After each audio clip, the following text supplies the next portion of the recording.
سائنسدان نئی نئی ریسرچ کے بعد اینٹی بایوٹکس دریافت کرتے رہتے ہیں، او ہو اور تھرڈ جنریشن اینٹی بایوٹکس جس میں فلاکساسین اور سپراکسین وغیرہ ہیں، یہ مارکیٹ میں $5 سے لے کر $15 کی ایک گولی ملتی ہے۔ ٹھیک ہے. اگر اس کو ہومیوپیتھک سسٹم میں کنورٹ کر لیا جائے تو کیا یہ کارگر ثابت ہو سکتی ہیں اور غریب عوام اس سے فائدہ اٹھا سکتے ہیں؟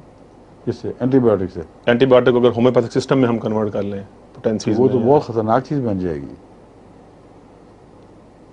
اینٹی ہومیوپیتھک جو ہے وہ مثبت اثرات کی ناکامی سے فائدہ اٹھانا ہے، سمجھے؟ اور مثبت اثرات کی ناکامی تبھی فائدہ دے سکتی ہے اگر مثبت اثرات زہریلے ہوں، سمجھے؟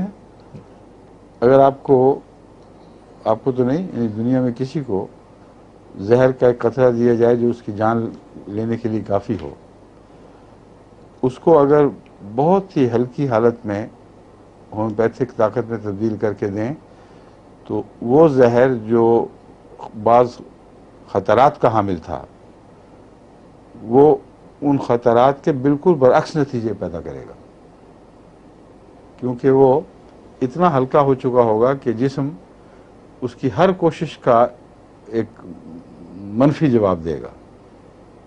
وہ کہے گا سر درد ہونی ہے، جسم کہے گا میں نے نہیں ہونے دینی. وہ کہے گا گردہ خراب ہو جائے تمہارا، پیغام یہ کہے گا، اور گردہ پہلے ہی اندر خراب ہو تو جسم جاگ اٹھے گا، اچھا یہ بات ہے، یہاں شریر کی شرارت بیٹھی ہوئی ہے، اس کے مقابلے کے لیے وہ اراؤز ہو جائے گا. تو ہومیوپیتھک منفی اثرات کو ہلکا کرتے کرتے رد عمل سے فائدہ اٹھا کر مثبت اثرات میں تبدیل کرنے کا نام ہے. منفی ان معنوں میں کہ بیماری کے معنوں میں، یا دوسری صورت میں ہر مثبت اثر جو ٹھوس دوا سے یا ٹھوس خوراک سے پیدا ہوتا ہے اس کو اگر ہومیوپیتھک طریقہ علاج سے ہلکا کر کے دیں تو اس کا بالکل اپوزٹ ریئیکشن، ایک متقابل، ایک بالکل برعکس اثر پیدا ہوگا. ٹھیک ہے؟